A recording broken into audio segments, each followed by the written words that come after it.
All right, we're going to jump into lesson 5.2/6.3, which is going to be on intercepts and standard form of linear equations here.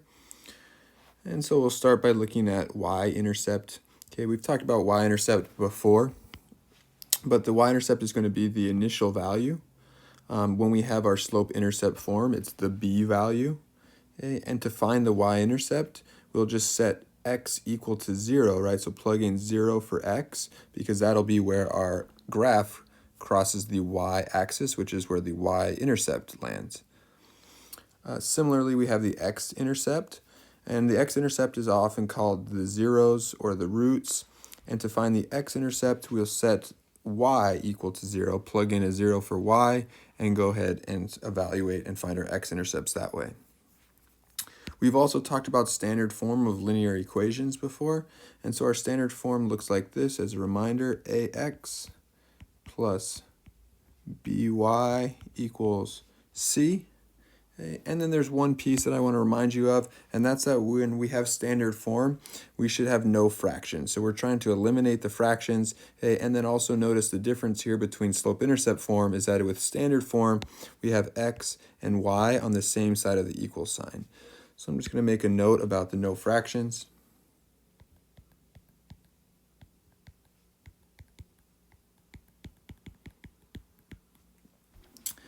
And we'll scroll down below. It says write an equation in standard form for each line. Okay, so we're going to try to rearrange these equations so that we can get these equations into standard form. Notice this first one is in slope-intercept form, right? We can identify the slope as 1/2. We can identify the y-intercept, the b value, as 4. But we're going to rearrange it into standard form because sometimes that's more useful than slope-intercept form. It depends what we're using this for. So first thing I want to do is get rid of the fractions. So in this case, I'm going to use a fraction bomb and multiply everything by 2, because that'll eliminate that fraction on the bottom. And now I get 2y equals 1x plus 8. Okay. And remember, I'm trying to make it look like my standard form up here with x and y on the same side. So in this case, all I need to do is move that x over. So I'm going to subtract the positive x. And we'll end up with negative x plus 2y equals 8. Sometimes you'll see that some textbooks won't want that leading coefficient to be negative, but in this case, this is okay. We can leave it just like this as long as x and y are on the same side with no fractions there. All right, moving to letter B. Okay. For this one, I'm going to go ahead and distribute. So I end up with negative 2x equals 2y plus 12. And then all I need to do is move that positive 2y over. So I subtract 2y. And I end up with negative 2x minus 2y equals 12.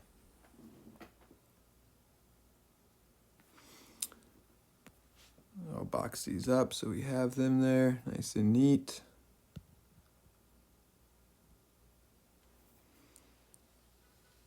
All right, we keep it going to letter C. Gets a little bit trickier here because we got a lot of fractions here. Remember, what we're trying to do is find the LCD of these fractions to use our fraction bomb. In this case, that's going to be 9. So I'm going to multiply every term by 9. And so what's going to happen is we're going to end up with 9 over 3, which just reduces to 3y, equals 18x. And the 9's here cancel out and just leave me minus 1. And then I'll finish this up by subtracting 18x. And I get negative 18x plus 3y equals negative 1. We've got x and y on the same side. We've got no fractions. And so I'm all set there. And last one here is letter D. X and y are not on the same side here, so I'm going to go ahead and make that happen by subtracting 3x. And we end up with negative 3x plus y equals, well, there's nothing left on that right side because I subtracted the 3x, so it's just a 0. And that's fine. We're all finished there. All right, we'll keep moving here. Now we've got some word problems.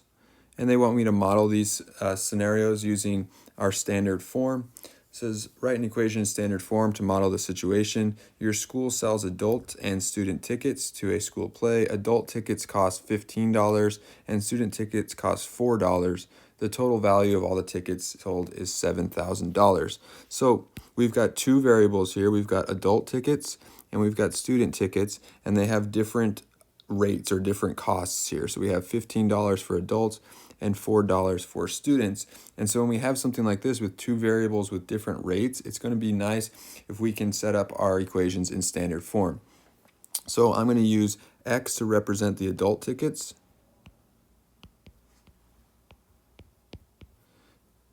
And I'm going to use Y to represent the student tickets, although you could use different variables if you wanted to. Okay. And so then I'm going to add in their rates here. So it says adult tickets are 15, so that's going to be 15x. And then we have $4 for student tickets, so that's 4y, 4 per student ticket. And we know that when we put this all together, so when I add these things up, right, when I combine them, my grand total is $7,000. And then we've got our standard form there.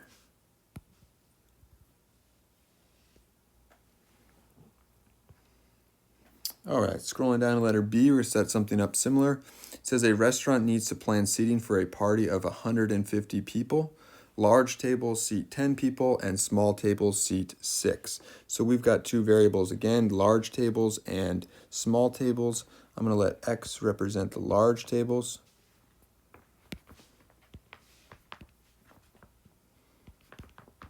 And I'm going to let Y represent the small. And it says the large tables seat 10 people, so that's going to be 10x plus 6y, because 6 people at each of the small, and it equals a total of 150 people. And there we've got standard form.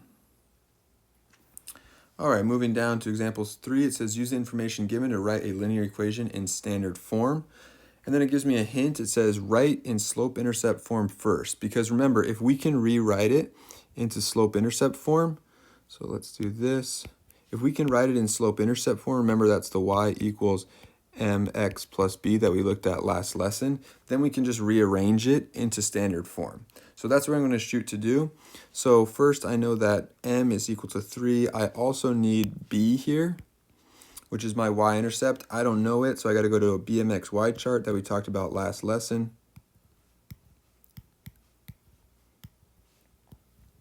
So m is 3. I've got an x and a y of 2 and 7. And so then I'm going to punch these things in to slope-intercept form. 7 equals 3 times 2 plus b.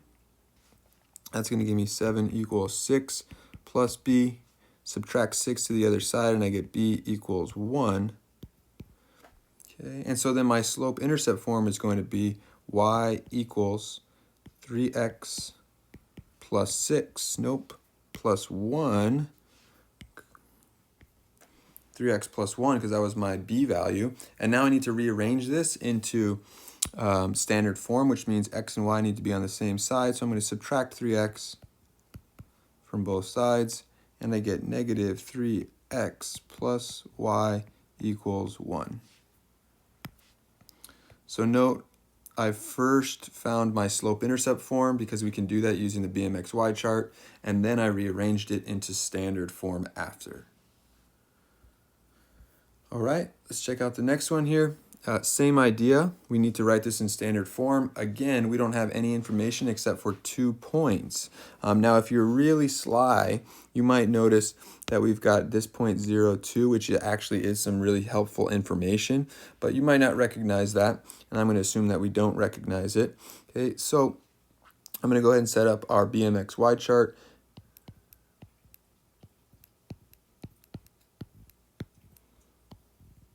And notice we don't know the m value here, so I'm going to go ahead and use our slope formula to find that. So m equals, let's see, it's going to be 2 minus 1 over 0 minus negative 1. That gives me 1 over, this is going to turn into a positive here, 1, which is just a slope of 1. And then I can use either point for my x and y, so I'm going to use 0 and 2. And then I'm going to use y equals mx plus b and plug this in, so I get 2 equals, let's see, 1 times 0 plus b. Well, that's just going to be b equals 2.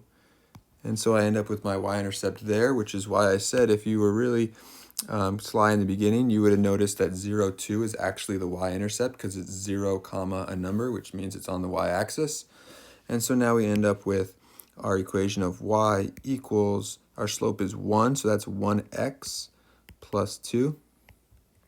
And now all I have to do is subtract x to both sides to get into standard form.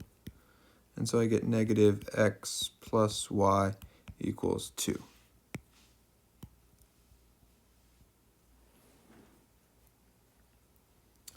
And now same process here on letter C. I'm going to start by finding the m value, the slope here, so we can get into slope-intercept form.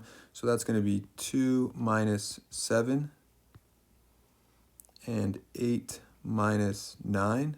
This is for m, okay, which gives me negative 5 over, this turns into negative 1, which gives me a positive 5.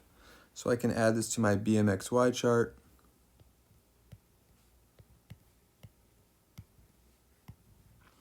Positive 5 for m. I can pick either point. I'm going to use 8, 2. And then I'm going to set up my y equals mx plus b. So in this case, it's going to be 2 equals m, which is 5, and x, which is 8, plus b. So that gives me 2 equals 40 plus b. And I can subtract 40 from both sides here. And I get b equals negative 38. And so then moving over here, I have y equals 5x minus 38. And I need to get x and y on the same side, so I'm going to subtract 5x from both sides. And I'm going to end up with negative 5x plus y equals negative 38. All right, tight for space there, but I think we made it work. And we end up with that standard form equation. Okay, sliding down here, it says steps to find the intercepts. To find the x-intercept, plug in 0 for y. To find the y-intercept, plug in 0 for x. So check this out. This is how we're going to do this. I'm going to graph this using the intercepts instead of using slope-intercept form like we did in the last lesson, but they'll get you the same line. So the first thing says if I want to find the x-intercept, then I plug in 0 for y. So that's going to look like this. 3x plus 2 times 0 equals 12, which means that that term is just going to disappear. And we just end up with 3x equals 12. And that means x equals 4. So my x-intercept would be 4, comma 0, which is right there on the x-axis. And then similarly for the y-intercept, we're going to plug in 0 for x, so I get 3 times 0 plus 2y equals 12. Well, that means this 3 times 0 is just going to turn into 0 and disappear. So that gives me 2y equals 12 and y equals 6. So now my y-intercept is going to be positive 6, which is up here. I get those 2 points, and then that's enough to draw my line. And we've got our beautiful graph there. All right, let's check out the next one here. Same idea. To find the x-intercept, I plug in 0 for y. So I get negative 4x plus 0 equals 8, which just means negative 4x equals 8, and x needs to be negative 2. So my x-intercept is at negative 2. So that would be negative 2, 0. And now my y-intercept, same idea. I'm going to plug in 0 for x here. Negative 4 times 0 plus y equals 8. Well, that disappears, and I'm just left with y equals 8. So my y-intercept would be 0, 8. And then I can go ahead and draw this line through those 2 points. And now we'll go to letter C here, same idea. So maybe you're starting to pick this up a little bit quicker here, right? I'm going to try to speed it up and show you kind of a shortcut, right? So if I'm finding the x-intercept, that means that this y term is basically just disappearing, right? So that's just going away. It's just going to leave me 4 over 5x equals 40. And then from here, I need to solve this first by multiplying by 5. Looks like we forgot that 0. Okay, and so then we end up here. These are going to cancel out, and I get 4x equals, well, that turns into 200. And then I'm going to divide everything by 4. And I get x equals 50. So this would be 50, 0. And now the y-intercept, same deal. The x term is going to disappear. So that goes away and just leaves me 1/2 y equals 40. And then I'm just going to multiply both sides by 2. And I end up with y equals 1y, right, which is the same as y equals 80. And so my y-intercept is 0, 80. And so I end up with my 2 intercepts, in this case 50, 0 for the x-intercept, and 0, 80 for the y-intercept. And then moving to the last one here. Notice for this problem, when I take a look at it, right, the x and the y are not on the same side. So I'm going to start by adding 1/4 x to the other side. That way I have x and y on the same side, and then I'll start to use my intercept plan. So if I add 1/4 x to the other side, I'm going to end up with positive 1/4 x plus 2 over 7 y equals 2, right? I added that positive 1/4 x to the other side. And so now I'm going to find the x-intercept. And when I find the x-intercept, remember that means that this y term is going to disappear here, and it's just going to leave me with 1/4 x equals 2. And then I'm going to multiply both sides by 4. And I get x equals 8. I'll put that on the graph there at 8, 0. And then for the y-intercept, okay, same deal. The x term disappears because we're plugging in 0 for x, so it's just disappearing. Leaves me just the y term, which is 2 over 7y equals 2. I need to multiply both sides by 7 to get that out of the denominator. I get 2y equals 14. Divide by 2, and I end up with y equals 7. And I can put that onto the graph on the y-axis at 7. And then I can connect my points here.